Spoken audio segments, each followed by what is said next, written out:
क्या ये फायरिंग एक साजिश थी? सीसीटीवी में कैद हुई हमलावरों की हरकतें। क्या बॉलीवुड सितारों की सुरक्षा खतरे में? क्या आप सोच सकते हैं कि एक फिल्मी सितारे के घर के बाहर अचानक फायरिंग हो गई, जब पूरा मोहल्ला सन्नाटे में डूबा हो और डर की एक लहर दौड़ जाए? तो ऐसा ही कुछ हुआ था 12 सितंबर को, जब बॉलीवुड की खूबसूरत एक्ट्रेस दिशा पटानी के घर बरेली स्थित घर के बाहर अचानक तेज गोलीबारी शुरू हो गई। ये कोई मामूली फायरिंग नहीं थी, बल्कि एक संगठित हमला था जिसने पूरे इलाके को हिलाकर रख दिया। ये गोलीबारी इतनी अचानक से हुई कि कोई भी कुछ समझ नहीं पाता। उससे पहले ही लोग इधर उधर भागने लगे। आवाज इतनी तेज थी कि आसपास के लोग डर के मारे घरों में छुप गए। क्या कोई जानबूझकर दिशा पटानी के परिवार को निशाना बना रहा है, या ये केवल एक धमकी थी? पुलिस को जैसे ही घटना की जानकारी मिली, वो तुरंत घटना स्थल पर पहुंच गए और जांच शुरू कर दी।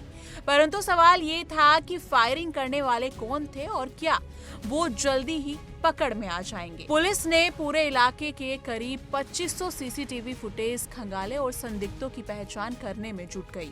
पुलिस की टीम, जिसमें यूपी, एसटीएफ और दिल्ली पुलिस की क्राइम इंटेलिजेंस यूनिट शामिल थी, ने इस मामले को प्राथमिकता दी और रात दिन एक कर दी। इस दौरान संदिग्धों के पिछले आपराधिक रिकॉर्ड की जांच करने के साथ साथ इलाके में लगातार निगरानी कर रहे थे।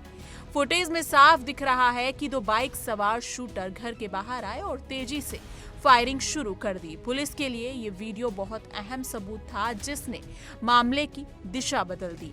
लेकिन इसके बावजूद अपराधियों को पकड़ना आसान नहीं था। ये दोनों अपराधी कौन थे? क्या वो किसी बड़े गैंग से जुड़े थे? काफी दिनों की मेहनत के बाद पुलिस को बड़ी सफलता मिली। गाजियाबाद में एक छापे के दौरान पुलिस का सामना इन बदमाशों से हुआ। यहाँ एक मुठभेड़ हुई जिसमें दोनों शूटर घायल हो गए। बाद में अस्पताल में उनकी मौत हो गई। जी हाँ, ये दोनों बदमाश रोहतक के कहानी निवासी रविंद्र और सोनीपत की इंडियन कॉलोनी निवासी अरुण थे। जी हाँ, अधिकारियों के मुताबिक वो रोहित गोदारा गोल्डी बरार गैंग से जुड़े हुए थे, जो कई गंभीर अपराधों में संलिप्त है।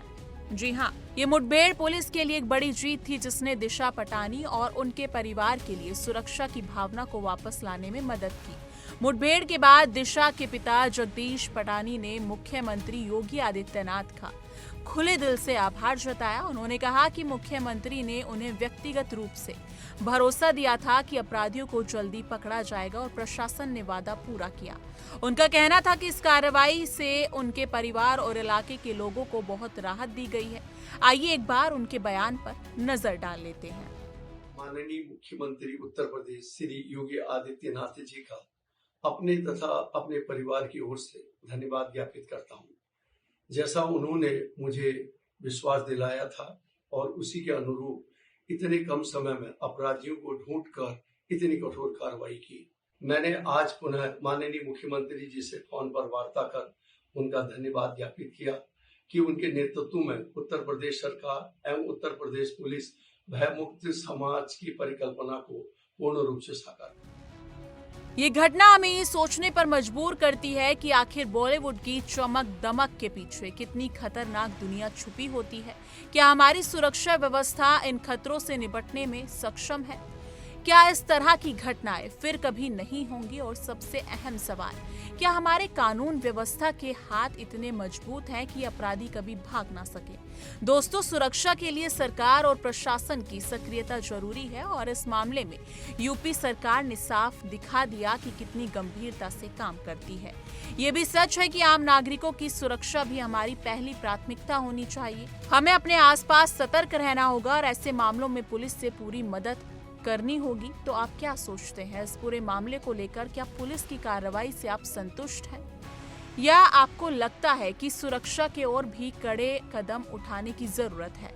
कमेंट सेक्शन में अपनी राय जरूर साझा कीजिएगा।